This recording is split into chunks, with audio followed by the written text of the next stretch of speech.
السلام علیکم د اخون ټي وي مینوالو نن مونږ ستاسو مخې ته حاضر یو د یو نوي ځای نه د یو نوي ملګري سره. مونږ دا غوښته چې په تاسو باندې څه خواږه څه مزیدار څه په دې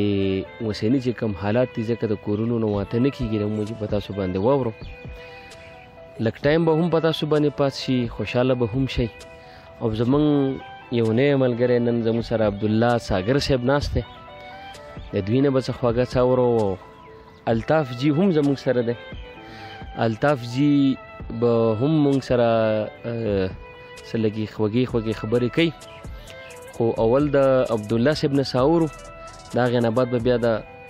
الطاف جي سره بحث کوو انشاءالله. زه به په یو 3 شعرونو باندې به خپل دا مایک به بیا د عبدالله ساګر صاحب له ورکوم.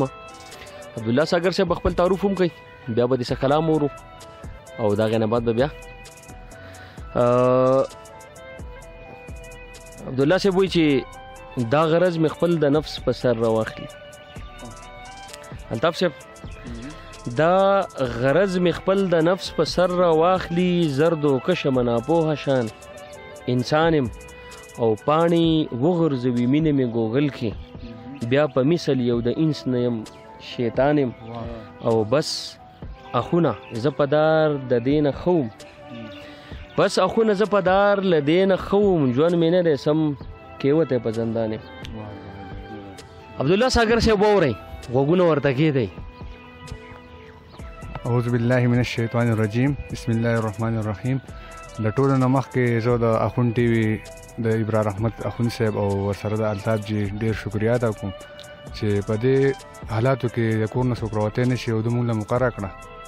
او د هغې نه بعد به زه لنډه پېژندګلو داسې وکړم چې زما عبدالله نوم دی او د مدین برکلي اوسېدونکی یم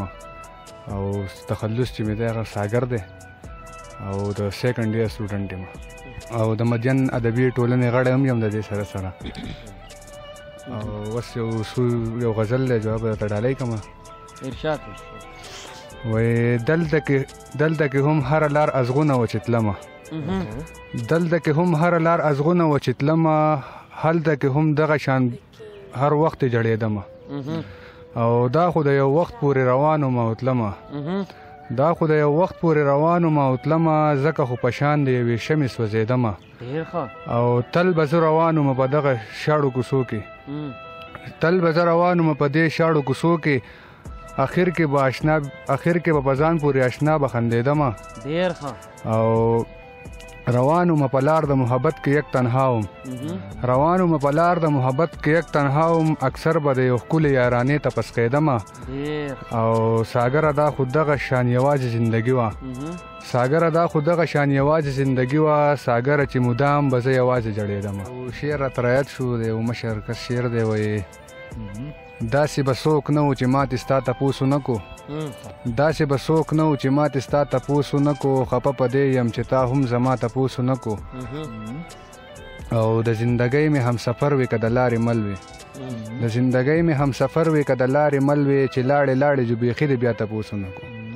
د دې نه بعد دا یو غزل شان دی، وایي جانان چې راشي نو غمونه راکي، جانان چې راشي نو غمونه راکي، والله وجود له مې دردونه راکي، او جانان چې وینم د لرې نه زه لکه بدن له مې شاټونه راکي، او جانان ستا را باندې زړه نه سوځي، جانان ستا را باندې زړه نه سوځي، په ټول وجود کې مې زخمونه راکي، او چې کله کښېنم په سوچ کې راشي، چې کله کښېنم په سوچ کې راشي، نو بیا زما لاس کې لاسونه راکي، او زه چې یوازې چېرته کښېنم نو زه چې یوازې چېرته کښېنم نو لکه چې مخ له ګزارونه راکي، او بس د نفرت ډیوې خو نه مړې کېږي، بس د نفرت ډیوې خو نه مړې کېږي، ساګره اوس به جوابونه راکي. دا یو زوړ غزل دی، وایي خدای سپرلی مې کا او ګل مې کا، خدای سپرلی مې کا او ګل مې کا، خدای ریدی مې کا او ګل مې کا. مننه جي. او په وړو خبرو غټ کارونه کوم، په وړو خبرو غټ کارونه کوم، یو منظری مې کا او ګل مې کا، او چې د پردو خلکو خدمت کومه، چې د پردو خلکو خدمت کومه، یو ښه سړی مې کا او ګل مې کا. مننه جي. او چې یادوي مې په هر ځای کې خلک لوړ پسرلی مې کا او ګل مې کا او بیا د هر چا په خوله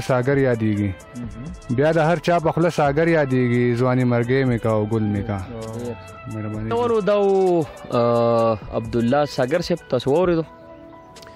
انشاءالله د یو نوي ځای نه د دې ملګري سره څه نوي څه خواږه څه به تاسو باندې اورو. په انتظار اوسئ.